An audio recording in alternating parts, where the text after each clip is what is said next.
যেই গেমটার জন্য তুমি রাতের পর রাত জেগে নিজের জীবনটাকে ধ্বংস করে ফেলতেছো, সেই গেম কি তোমাকে মৃত্যুর সময় রক্ষা করতে পারবে? যে মোবাইলটা হাতে নিয়ে তুমি বাঁচার স্বপ্ন দেখতেছো, সেই মোবাইলটাই একদিন তোমার নিঃশ্বাসহীন নিস্তব্ধ লাশের দিকে তাকিয়ে থাকবে। একদিন তুমি চাইলেও ফ্রি ফায়ার জীবনের শেষ ম্যাচটা শেষ করতে পারবে না, কারণ মৃত্যু এসে কখনো কাউকে সময় দেয় না। তাই তো বন্ধুরা, আজ আমি তোমাদেরকে যে কথাগুলো বলবো সেটা শুধুমাত্র একজন গেমারের মৃত্যু নয়, বরং সেটা আমাদের জীবনের আয়না। যে কথাগুলো শুনলে আমাদের চোখে পানি চলে আসবে, আমাদের হৃদয় কেঁপে উঠবে, আমাদের অন্তরে রক্তক্ষরণ হবে। আজ আমি কথা বলবো সেই ছেলের কথা, যে আমাদের মতনই ফ্রি ফায়ার খেলতো, আমাদের মতন স্বপ্ন দেখতো, হাসতো, কাঁদতো, যার নাম ছিল জেবি চেতা, যার আসল নাম ছিল তৌহিদুল ইসলাম সিয়াম। সে জব রেকার্স নামে একটা স্পোর্ট টিমের অন্যতম সদস্য ছিল। সে ছিল এক স্বপ্নবাজ তরুণ। রাতের পর রাত স্ক্রিনের দিকে তাকিয়ে থেকে প্র্যাকটিস করত, বন্ধুদের নিয়ে টিম বানিয়ে টুর্নামেন্ট খেলতো, মনে মনে একটা স্বপ্ন লালন করত, একদিন সে দেশের সেরা গেমার হবে। স্পোর্টস মঞ্চে দাঁড়িয়ে হাজারো মানুষের হাততালি কুড়াবে। প্রতিটা হেডশটের পিছনে ছিল তার সীমাহীন ঘাম, প্রত্যেকটা বইয়া যাওয়ার পিছনে ছিল তার শত রাতের জেগে থাকা। কিন্তু আসলে ভাই, জীবন থেকে সময় দিল না। স্বপ্ন শেষ হলো, জীবনের গল্প থেমে গেল চিরদিনের জন্য। আজ তার মোবাইল পড়ে আছে, কিন্তু মোবাইলের পাশে যে বেচিতে নাই। তার অ্যাকাউন্ট আছে, ডায়মন্ড আছে, স্কিন আছে, শত শত ক্যারেক্টার আছে, কিন্তু যে বেচিতা আমাদের মাঝে নাই। মৃত্যু তার কাছে জানতে চাইনি তুমি কত কিল করেছো, মৃত্যু তার কাছে শুনতে চাইনি তুমি কত ম্যাচ জিতেছো।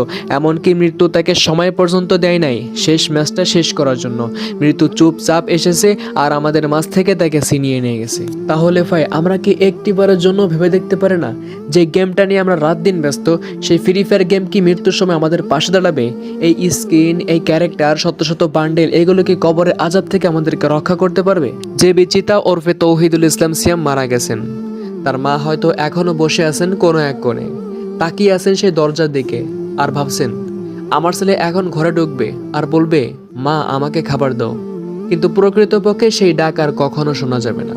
তার বন্ধুরা লবিতে ঢোকে, কিন্তু স্কট পূর্ণ হয় না। যে হাসি মুখ বারবার টিমে যোগ দিত, সে তো আর কখনো ফিরে আসবে না। আচ্ছা ভাই, আমি তোমাদের কাছে কিছু প্রশ্ন করতে চাই। তুমি প্রতিদিন ঠিক কত ঘন্টা গেম খেলতেছো? সেই সময় কি তুমি মায়ের পাশে বসতে পারতে না? এত এত সময় গেমের পিছনে নষ্ট না করে সেই সময়গুলোকে নিজের দক্ষতা এবং ক্যারিয়ার উন্নতর কাজে ব্যয় করতে পারতে না? এত ঘন্টার পর ঘন্টা বসে বসে ফ্রি ফায়ারের পিছনে সময় নষ্ট না করে কিছুটা সময় আল্লাহর ইবাদতে ব্যয় করতে পারতে না? শোনো ভাই, মৃত্যু একদিন আসবেই। তখন free fire ID, skin, diamond কিছুই থাকবে না। তখন থাকবে শুধু তোমার কাজ, তোমার আচরণ, তোমার ভালোবাসা আর তোমার নেক আমল। আজ আমাদের মাঝে যে বেঁচে নাই, কাল হয়তো আমি থাকবো না, হয়তো তুমি থাকবে না। পড়ে থাকবে মোবাইল, পড়ে থাকবে গেম আইডি, থেকে যাবে শুধু আমাদের স্মৃতি, আমাদের কাজ। তাই চলো বন্ধুরা, আজ থেকে, এখন থেকেই ফ্রি ফায়ারের পিছনে সময় নষ্ট না করে সেই সময়গুলোকে আমরা আমাদের নিজেদের দক্ষতা এবং ক্যারিয়ার উন্নতির পিছনে ব্যয় করে আল্লাহ তাআলাকে সময় দিই, পরিবারকে সময় দিই।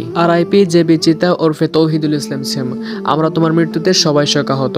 আমরা সারাটা জীবন তোমাকে মনে রাখবো। তুমি থাকবে আমাদের হৃদয় গহীনে। আল্লাহ তাআলা তোমাকে জান্নাত দান করুন, আমিন।